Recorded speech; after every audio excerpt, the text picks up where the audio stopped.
Every once in a while a game like Super Waifu Ball crosses my inbox, and though they really aren't the sort of game I'm generally down for, I continue to have hope that they can manage to redeem themselves.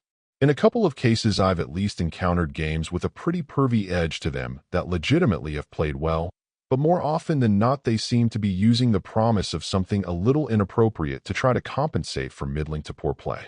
Unfortunately, Super Waifu Ball pretty well falls into this trap, looking to capitalize on the style of play popularized by the Super Monkey Ball series, but failing pretty miserably in the process and not delivering much in the way of scandalous anime babe content to boot. Starting with the gameplay side of the coin, in the very first few levels you're able to have at least a minimal sense of hope that the game could be decent. While the stage design is nothing special, it's at least a decent warm-up for what's to come, but once things get rolling, everything gets to be quite uneven. Honestly, the difficulty, even early on, veers pretty wildly from easier to tougher, and without any real introduction to more complex elements you'll likely spend quite a bit of time just failing. Trying to get a feel for critical elements like how to manage your speed in certain areas, and how to try to maintain enough momentum to be able to fly off of platforms and successfully get to the finish line can be a real challenge. One particular gripe I have is your inability to control the camera though, and how it will pull in when you get slower. In spots where you're needing to move between platforms, trying to minimize bounce and keep yourself from flying off the edge, the viewing angles do you absolutely no favors.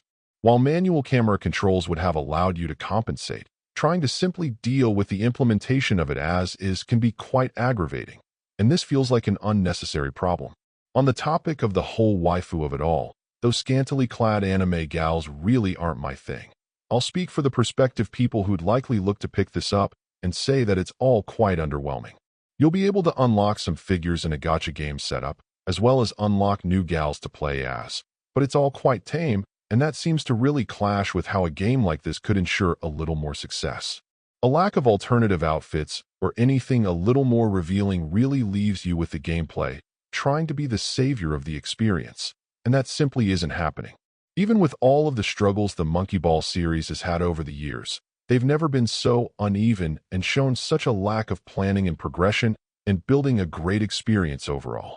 This, more often than not, just feels like something that's been cobbled together without a great deal of nuance or care, making it tough to recommend for pretty well anyone. Overall, my final score for the game ended up being a 4.5. And if you're interested in picking it up, it's currently available on the Switch eShop for $5.99. Thank you for taking the time to listen to this review.